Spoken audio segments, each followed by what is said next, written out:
You are carrying a deadly weapon, not because you want to use it, but because you might have to. Carrying a gun isn't just physical, it's mental. It's about mindset, discipline, legal awareness, moral clarity, and an understanding of what happens after the smoke clears. This is not a tactics video. I'm not selling anything in this video.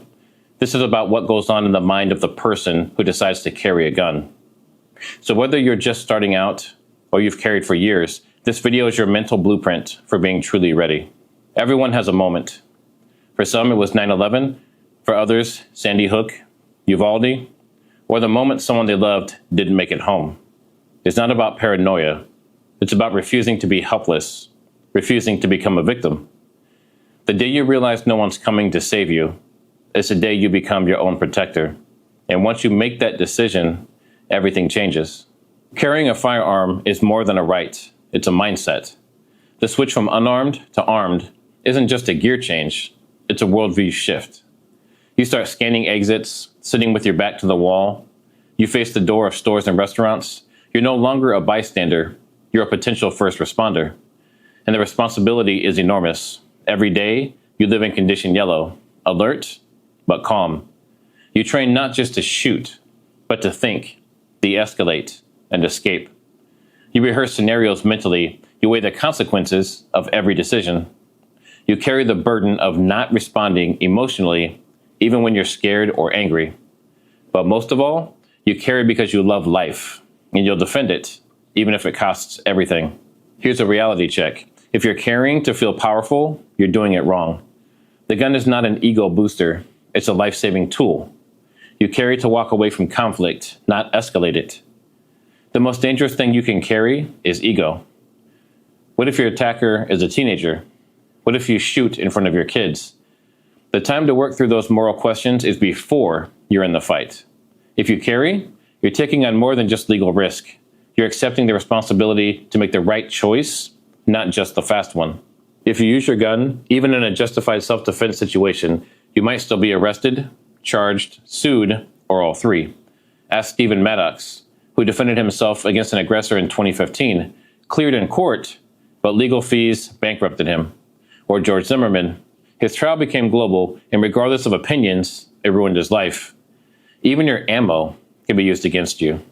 Hollow points? Some prosecutors spin them as overkill, even though law enforcement uses them to avoid overpenetration. It's not just, did you stop the threat? It's, could you have done it another way?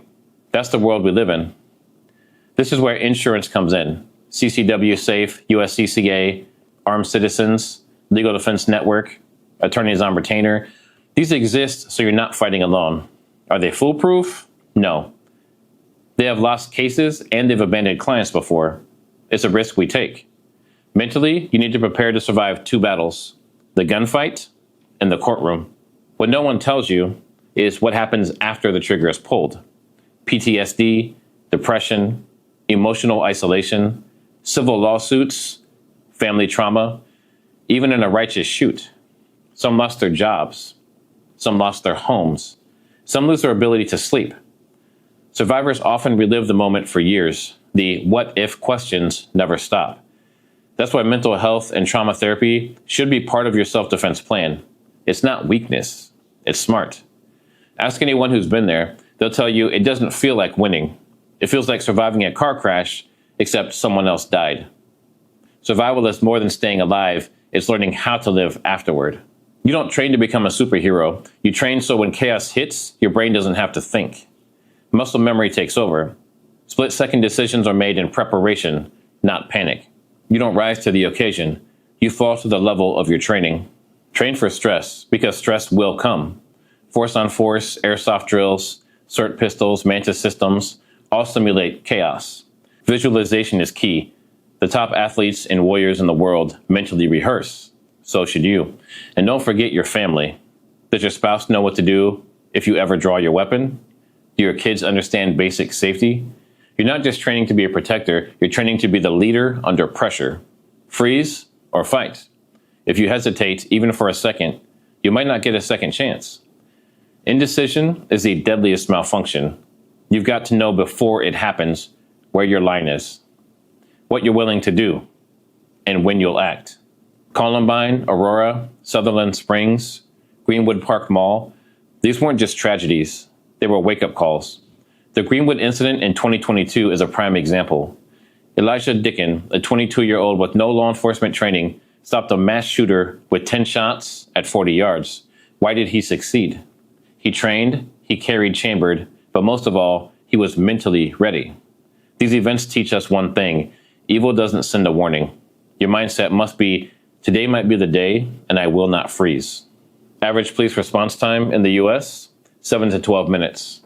Average violent encounter time, 3 to 5 seconds. Defensive gun uses, up to 3 million per year. The truth? You are your own first responder. When seconds count, help is minutes away. If you choose not to carry, what will you do when the moment comes? Will you run? Will you freeze? Will you regret? Will you beg for your life or the life of a loved one helplessly? Don't let "I wasn't ready" be your last thought. You carry a gun so you never have to use it, but you train so you can use it if life demands it. You don't carry because you want to shoot. You carry because you love enough to stand between danger and someone you care about. You don't carry out of paranoia. You carry out of love. For your family, for your life, for your freedom. The armed life is ready life, and readiness starts in the mind. If you found value in this video, like, subscribe, and share this to a friend or a loved one. Check out these other videos to keep on learning, and I'll see you on the next one.